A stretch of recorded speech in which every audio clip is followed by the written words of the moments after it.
I've been going around, and I'm sure that most of you can feel the momentum that the conservative movement is starting to garner. Can you feel it?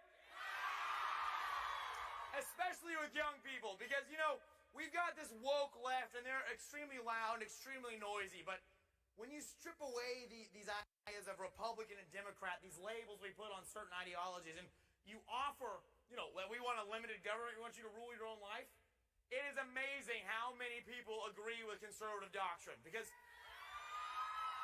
But also, especially during the year of 2020, I think the main reason we're gaining so much support is because being a Republican is more fun. I mean, we don't have to go and burn a city down to feel like we're helping people. We actually are able to gather together in person. I mean, I cannot believe that there are some governors telling us that we can't get together for Thanksgiving or we can't get together for Christmas. That is tyranny, and it needs to be fought. But, I'm looking out of this crowd. I have had so much fun with all of you students because, like I said, it's more fun. But specifically, I have met a great number of you here who are from my home state of North Carolina. And now, all of you who put me here from North Carolina, you guys supported me, you guys fought for me, you volunteered, you did so much for me. And I'll tell you, to all of those students, I vow to you that I will not let you down. I will be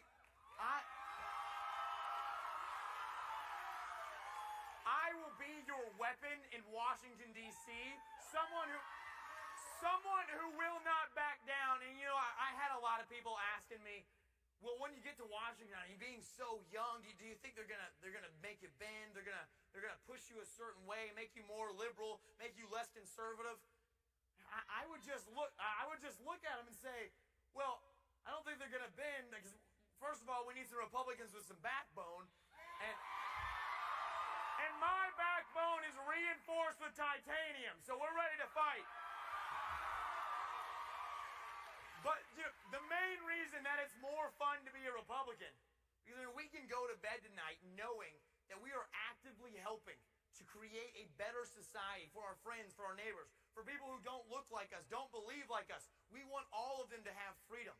And being a Republican is more fun because it is the moral, the right, and the courageous thing to be. And so,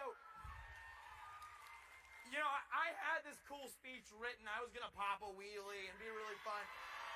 It was going to be a lot of fun talking about... You want one more? We can do one more. There we go.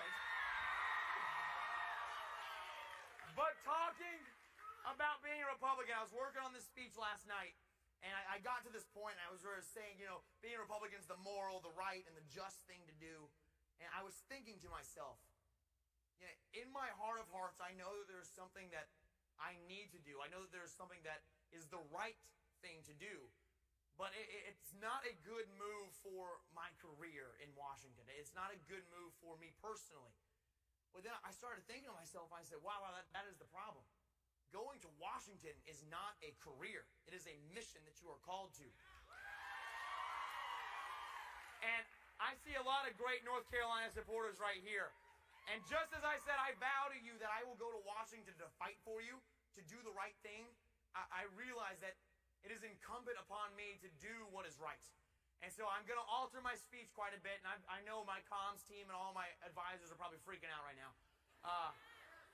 But my friends, I've been studying our Constitution, and when you look at it, it says that state legislators are the only body that can change election law within their own states.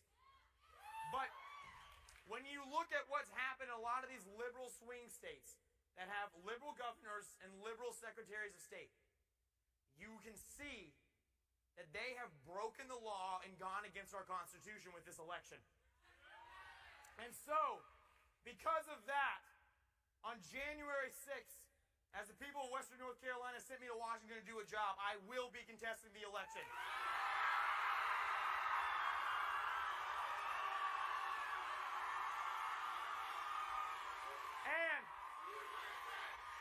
USA!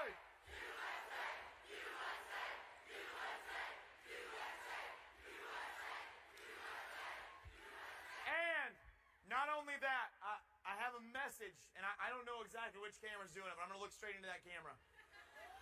I have a message for all other Republicans across the country. If you are not on the record calling for fair, free, and just elections now and in the future, I will come to your district and I will fund a primary opponent against you. For too long, for way too long, the Republican Party has just been the party of no that has always conceded things. They've let God out of our schools. They have let socialism creep into our country. I'm telling you, when I look out into this crowd, I see the new Republican Party. And my friends, just as I said that I vow to the people of North Carolina that I will go fight for them, I am very confident that I can vow to the entire country that this next generation that you represent of conservatives that are rising up will not let this country down. Ladies and gentlemen, the fight for America is only just beginning, and I honestly feel bad for the enemies of liberty and justice because they have no idea what they just started. And so, let me see by a show of hands, how many of you are in your 20s? Yeah, all right, that's awesome. That's awesome. So I'm sure most of us in here are Gen Z in the first year of it, and we're Gen free. But guys, I want to tell you a very special message. I'm in my 20s. I'm 25 years old. At 24 years old, and because we live in the greatest country in the world, I decided that I wanted to run for Congress because I don't want to raise children in a country that is so divided and that is becoming so corrupt. But my friends, when I look out at this crowd, all of you that just raised your hand in your 20s, there is nothing different besides you and me. I just might be able to roll down a hill a little faster. But there's nothing different between you and me. We are all patriots who love this country. And if you are in your 20s, man, I encourage you. And in fact, I will help you run for office. Please. We need this on all levels of our government. We need our state legislatures, our city councils. We need you in Congress because let me tell you, it is so hard. And I saw my dear friend Lauren Boebert. She's a freshman in our class as well. But I'm sure she would agree. It is so hard to get to know the names of everyone in Congress because right now they're all wearing masks. They're all about 55 years old. They're all kind of balding. And they all look the exact same. But guys, it's time we stop sending cookie-cutter politicians to Washington. And when I look out and see all of you, I see fighters. So I say, let's send some more fighters to Washington, D.C. Yeah. Because guys, we live in the greatest country in the world, and I know every single one of you know that. And our founding fathers were absolute geniuses. I believe they were inspired by God. And my friends, when they put the Constitution together, when they put our Bill of Rights together, they went back and they got their values from ancient Jerusalem with Judeo-Christian values. They sought that every person should have one vote. One vote, Democrats, one. They looked to ancient Athens to see where democracy came from, to see that every person should have a voice and have a vote. They looked to ancient Rome to understand that our incredible country, it needs law and order. It needs incredible infrastructure, and that's what we need to bring to our country. But also, when they were looking back at these ancient civilizations, specifically Rome and Greece, when they looked into these civilizations, they realized that these civilizations created incredible town squares where orators could come and they could speak freely about big, dangerous topics to talk about. And then a very discerning crowd would sit there and make decisions about what they should do in their country, what was the right political move. And our founding fathers saw that, and they said, we shouldn't just have one town square, we should give you a town square everywhere. We should give everyone freedom of speech, and that's what our First Amendment is. But my friends, all of our rights are currently under threat of being taken away from us. You see that the ATF right now is attacking our right to be able to have pistol braces on our carbines. You can see right now that the the woke left is trying to limit us from having free speech. My friends, let me tell you, if we lose the Second or the First Amendment, all of our other rights will erode and be gone. And so I'm telling you right now, I mean, just what I think the left is doing, and this is because they want power.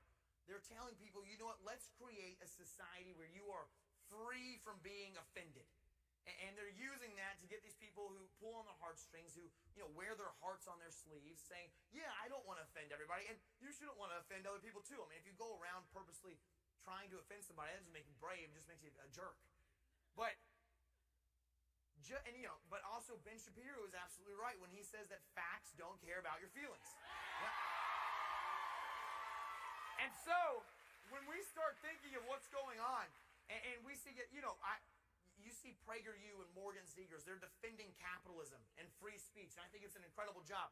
But just because within a capitalist society there are winners and there are losers, and it makes some people on the left feel bad that there are losers, it doesn't mean that they should be allowed to silence PragerU, Morgan Zegers, or any other patriots. But you see big left, Google, Facebook, all these tech companies, they are trying to limit what we can say on the new town square. Because trust me, we do no longer have a central town square. We have a new town square on social media. And I can see a lot of your faces. I recognize a lot of you. You guys are utilizing that to be able to fight for your freedoms. And my friends, right now is the absolute time for us to rise up and fight, because they are trying to silence us. They are trying to take away our rights, and they want us to go like sheep to the slaughter. But yeah, it's not going to happen. But man, hey, let me just take a look. Yeah, no, I don't see any sheep. I just see a pack of lions. This right here is a pride. And my friends, we are going to defend our nation with pride. This new generation of conservatives is going to redefine what it means to be a Republican. We are going to be the party that is known to fight. And right now, they are trying to take away, let me tell you, the number one policy position of Democrats all across the board in state government and in national government is elections. They are trying to change the law so that they can win elections from now into the future. And we will not let that happen. So guys, when you go back to your districts, when you go home, please get on the phone, call your congressman. I know it sounds annoying, but honestly, it's very unlikely that they'll answer, because most congressmen don't come out and want to be around the people. They want to have their bodyguards, be in their armored cars. But I've got a lot of my volunteers right here. You guys know that I love getting out and taking pictures with all of you and getting to meet you, shake your hand. So right after this, I will be out in the lobby. I think it's by, I'll be somewhere, and I want to take a picture with every single person here. I'll stay as long as it takes. But that's because that's how we need our new system of government to be. A government where it's run by the people, not just some elite few in Washington, D.C. who they think that they know better. When I was just up in D.C. for orientation, and I call these guys careers. Those people have been there like 20, 30 years, which is ridiculous. Longer than most of us have been alive. Insane. This career, when I was going back home, he put his arm around me. He said, oh, hey, man, so you headed back to hang out with all those rednecks back in your district? And I looked at him. I was like, man, I am one of those rednecks. And so everybody, I'm telling you, I'm encouraging you. Please get on the phone, call your congressman, and feel free. You can lightly threaten them and say, you know what? If you don't start supporting election integrity, I'm coming after you. Madison Cawthorn's coming after you. Everybody's coming after you. And I'm not saying that these Republicans have to go and just jump straight on the Trump train. I don't want to tell them what they have to do. But I can tell you, I know we're all on the Trump train. But they just need to support election integrity. We need a new system where we don't have 50 little elections going on in every single state. It needs to be nationalized where we can handle it perfectly and make sure that they will not steal another election from us. And so please, call your congressman, encourage them to do that. And then voter ID, amen. Great call. And so guys, I just want to leave you with one final note. And as I'm sitting here, as I'm sitting here with all of you, I want to tell you about, and I know we've said a lot of funny stuff. We've done the wheelies. It's been fun. But I want to want to tell you, I think it will most likely hurt my career in a lot of ways because I'm going to push for election integrity and go attack a lot of these Republicans who are soft and weak and don't actually fight. Sold out, amen. And get rid of the cowards. That should be a hashtag. And it's going to hurt my career to do that. There's no doubt about that. But my friends, thank you. Yeah, thanks. But my friends, I'm telling you, nobody remembers the people that chose not to sign the Declaration of Independence. And I'm telling you, I believe that right now we are in an environment that is extremely similar to 1776. You got Governor Cuomo, Governor Gavin Newsom. You've got, and these guys are participating in tyranny, and it's terrible. And so although it might be the polite thing to do, the politically correct thing to do is to sit on the sidelines and not go out, hey man, is not go out and tell everybody what they can, to tell them that they need to vote for election integrity. Remember this. We were not created with a spirit of fear. And just as the Bible says in Esther, and you don't have to be a Christian to understand this. I think this is a tenet that applies to everybody. I believe that all of us in this room were born for such a time as this. Yeah. I used to go around, and I was homeschooled growing up, and so obviously, I could kind of define what I wanted to do in history class. It was great. So I was always like, Mom, tell me battle history. I want to learn warfare. I want to know what the Romans did. What did Alexander the Great do? What happened in World War II? All these cool things as a little boy I'd want to know.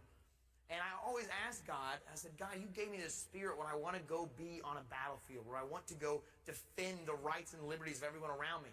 But you know what? You look back, and we are in the greatest period of peace and prosperity the world has ever known after World War II. And I would always ask God, why did you give me this spirit? Why did you give me this desire to go and fight? And as I look into all of your eyes, I see people who are hungry, who are ready to fight. And my friends, I will tell you, I believe the reason that God put all of us in this same generation is because we were born for such a time as this, and it's time for us to rise up and fight. Yeah. So my friends, remember, you might lose a certain number of friends. Does anybody know who Will Witt is? Yeah. Love that guy, yeah. So I was having dinner with him last night, and he was talking about how people come up to him and say, yeah, you know what, they'll lose friends if they come out as Republicans and conservatives. We're not Republicans, we're conservatives. They come out and they'll lose friends, they'll get canceled, all of these things. Those are not friends you want to have. And let me tell you, if you start getting attacked, if you start getting canceled, man, come hang out with me, because I'll be your friend. Because right now, it is a time to stand up to fight. It is a time to fight for our country. Nobody else is going to do it. Remember, when the establishment tells you in 2022, 2024, when you're running for Congress or whatever positions you're running for, and I am supporting you, when the establishment tells you you need to wait, this is the last thing I'm going to leave you with. You need to wait in line. You need to wait your turn. Literally do this. Raise your arms, look around, and say, who the hell are we in line behind? Because whoever we're in line behind is not doing a good job. And I want to inherit a country I am proud of, not one that is burned to the ground. Yep. So, my friends, let's all go out into the world after SAS. And thank you, Charlie Kirk, for this great event. Let's all go out into the world. And let's aspire to create a country that is so great and that is so welcoming to everyone with open arms, no matter what your religion is. I don't care what your race is. As long as you love freedom and liberty, you are welcome in this party. And go out and let's make it the popular thing to do, that we're not defined as Republicans. We're not defined as Democrats. But my friends, we are defined as Americans.